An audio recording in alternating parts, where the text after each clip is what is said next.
विवाह का मतलब होता है आपके विचारों की हंसी नहीं उड़ना चाहिए। आपके माता पिता ने जो संबंध जमाया है, आपके माता पिता ने जो संबंध बनाया है, उसकी हंसी नहीं उड़ना चाहिए।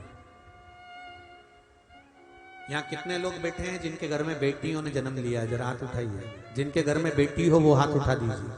सबके घर में है, रखिए। एक बेटी के बाप से पूछना, बेटी की माता से पूछना, जिस दिन बेटी का जन्म लेती है उसके 15 से 20 दिन के अंदर माता पिता बेटी का कुछ पैसा बैंक में जमा कर देते हैं, जिससे इसकी एक एफडी करा देंगे तो इसकी एजुकेशन अच्छी हो जाएगी। बोलो सही है गलत है? या थोड़ा पैसा 2-2 रुपए माता पिता उसका जमा करना प्रारंभ कर देते हैं। बोलो करते कि नहीं करते? थोड़ा थोड़ा। अब मेरे घर में बेटी आ गई है, इसकी पढ़ाई भी कराना है, उसकी एजुकेशन भी है, उसका ये काम भी है, तो थोड़ा थोड़ा पैसा हम उसको जमा करते जाएं। 2-2 रुपए हर माता पिता अपनी बेटी के लिए थोड़ा थोड़ा जमा करते जाते हैं। ये बेटी को भी मालूम है कि मेरे माँ बाप ने मेरे लिए 2-2 रुपए जमा करे हैं, पूंजी जमा करी है, जिससे मेरी शादी अच्छी हो जाए, मेरा परिवार अच्छा मिल जाए, मेरा घर अच्छा मिल जाए और मेरा सब कार्य अच्छा हो। मेरे माता पिता ने कितनी आस लगाई कि बचपन से अभी तक 2-2 रुपए जमा कर कर मेरी शादी की व्यवस्था करी है। अब वो माता पिता इतने सोच कर, इतने विचार कर 2-2 रुपए जोड़ते रहे और मालूम पड़े बेटी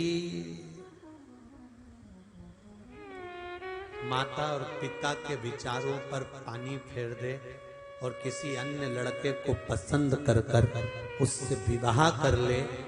जो 2-2 रुपए माता पिता ने जोड़े हैं वो बद्दुआ नहीं देंगे माता पिता।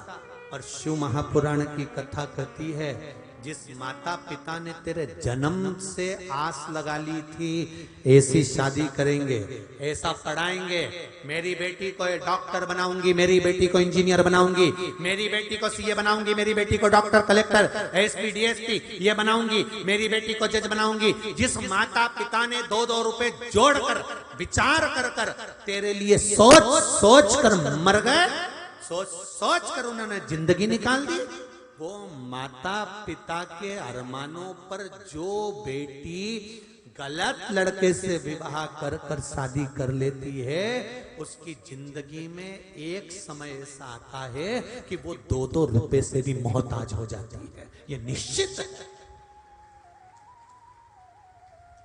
फिर चाहे किसी भी महाराज के पास चले जाना, अरे महाराज हम बड़े दुखी हैं, हमारी पत्री का देखकर बताओ कि कारण क्या है। तो महाराज नहीं कहेंगे कि तुमने लव मैरिज शादी कर ली, महाराज नहीं कहेंगे कि तुमने कोर्ट मैरिज शादी कर ली।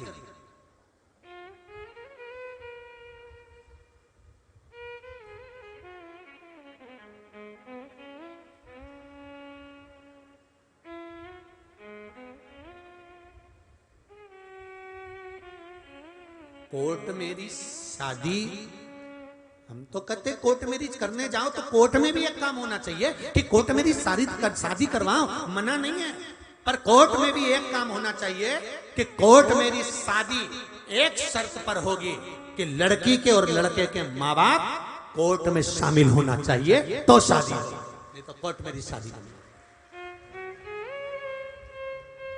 जिस माँ बाप ने अपनी पूरी जिंदगी गवा दी, उस माँ बाप से तो पूछो।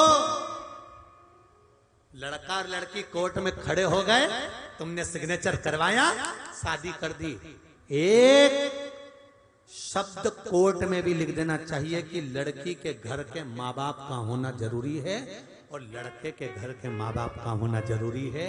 इनने गर्भ में रखकर पाल पोस कर बड़ा करा है, उसकी हाय कितनी निकलेगी, कितनी बद्दुआ निकलेगी, कितने दुखी होगे, तो क्या तुम सुखी हो जाओगे? कोर्ट में एक नियम चालू होना चाहिए, करो कोर्ट मैरिज, मना नहीं है, करो कोर्ट में शादी, पर उसमें लड़की के माँ बाप का होना, लड़के के माँ बाप का होना जरूरी है। लाओ उनको और करिए फिर शादी।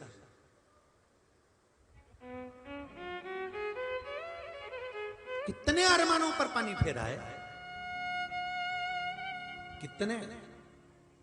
और वो भी सनातन धर्म में शादी हो जाए तो अच्छी बात है, पर अभी बहुत छोटे क्षेत्रों में, बहुत जगह पर लोग सनातनियों को छोड़कर बेटियां ना जाने कौन कौन के साथ शादियां कर रही हैं, तो वो भारत माता की आंख में भी आंसू आ जाता होगा कि कैसे विवाह कर रही है। सोच तो, सनातन धर्म को छोड़कर दूसरे धर्म में जा रही है।